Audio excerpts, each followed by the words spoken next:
De culture, d'actualité et de débat scientifique sur Zoom TV. Nous avons choisi d'appeler cette émission Cap Scientifique car nous allons pouvoir traiter des sujets vraiment d'actualité et ce soir nous allons parler d'un sujet chaud qui défraie la chronique depuis une bonne quinzaine d'années, les OGM. Les avis sont souvent très tranchés sur le sujet. D'une part, les pro-OGM qui voient dans ces organismes des solutions à des problèmes importants de notre société comme des questions environnementales ou la lutte contre la famine dans les pays du Sud. D'autre part, les anti-OGM pour qui la manipulation génétique des êtres vivants est dangereuse, à la fois pour des questions éthiques, environnementales ou même économiques. Alors, faut-il être pour ou contre les OGM ? Pour répondre à cette question, nous avons invité sur notre plateau de télévision un certain nombre d'experts qui vont intervenir. D'abord, nous parlerons à M. Monti, qui est ingénieur agronome. Ensuite, à M. Vassilou, qui est cultivateur, qui a choisi de cultiver des OGM dans la région de Montréal. M.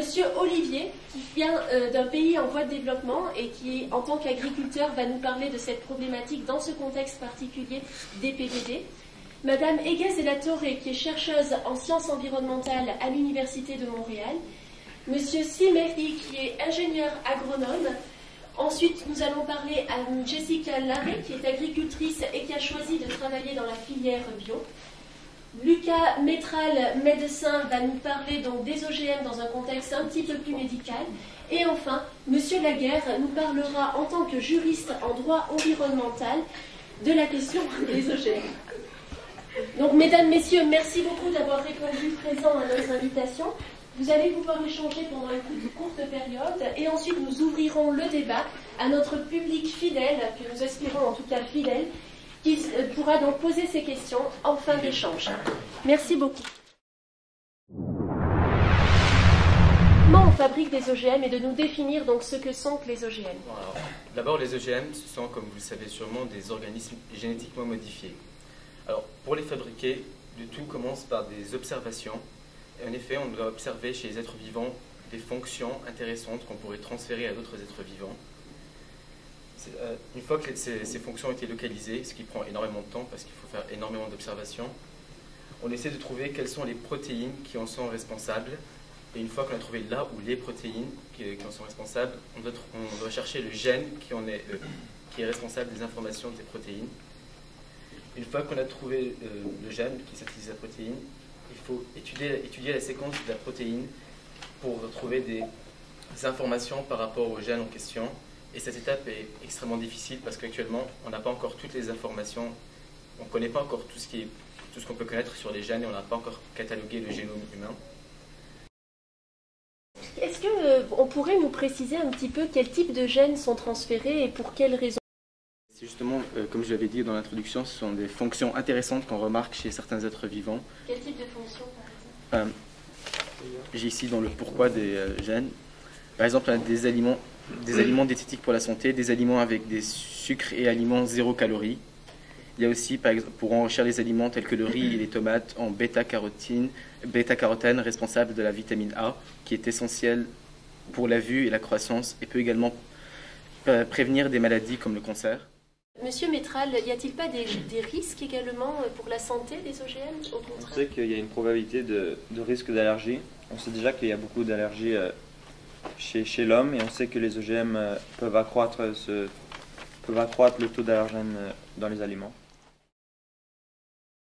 Je pense que si on les améliore à un tel point, les animaux se nourrissant des OGM pourraient un peu muter à cause d'eux et devenir aussi super résistants par exemple aux pesticides actuels. On sait que vraiment les OGM peuvent apporter quelque chose de positif dans vos pays? Ça pourrait permettre une croissance plus rapide des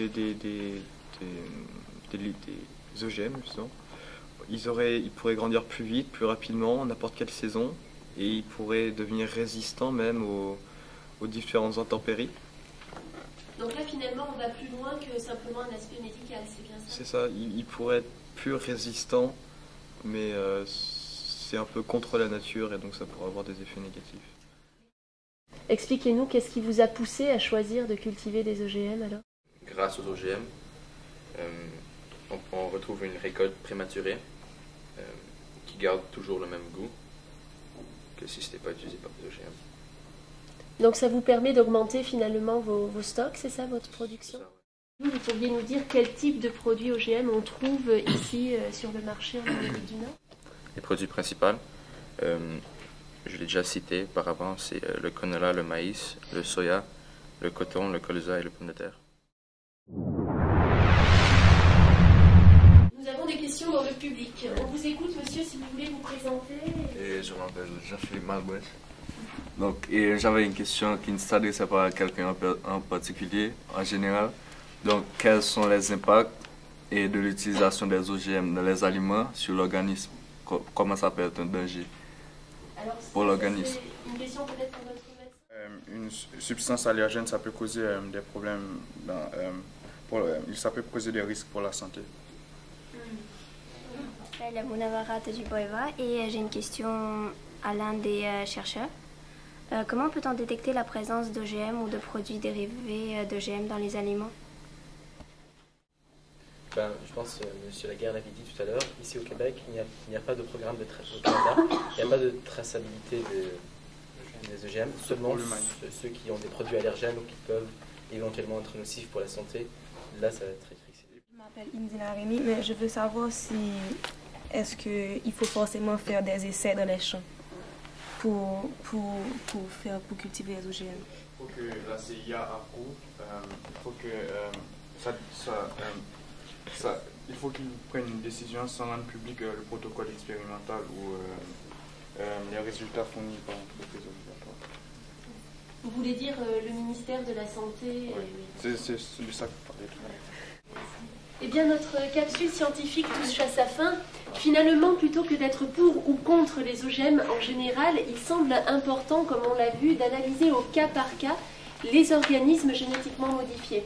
La question semble être différente si l'on parle d'organismes génétiquement modifiés pour améliorer la santé des gens ou s'il s'agit simplement de lutter contre des insectes ou contre des mauvaises herbes. Le principe de précaution stipule que tant qu'une activité humaine comporte un risque qui n'a pas été confirmé scientifiquement mais pour lequel il y a une probabilité, il vaut mieux renoncer à cette activité. Peut-être pourrions-nous terminer sur cette sage pensée. Il serait peut-être sage d'appliquer ce principe de précaution à certains OGM. Pour terminer, je voulais remercier du fond du cœur tous nos invités et notre public pour leur participation à cette émission. Un grand merci également à Julien Blé et à Agnès Sedgereau pour le soutien technique qui a permis cette réalisation. À bientôt sur notre plateau.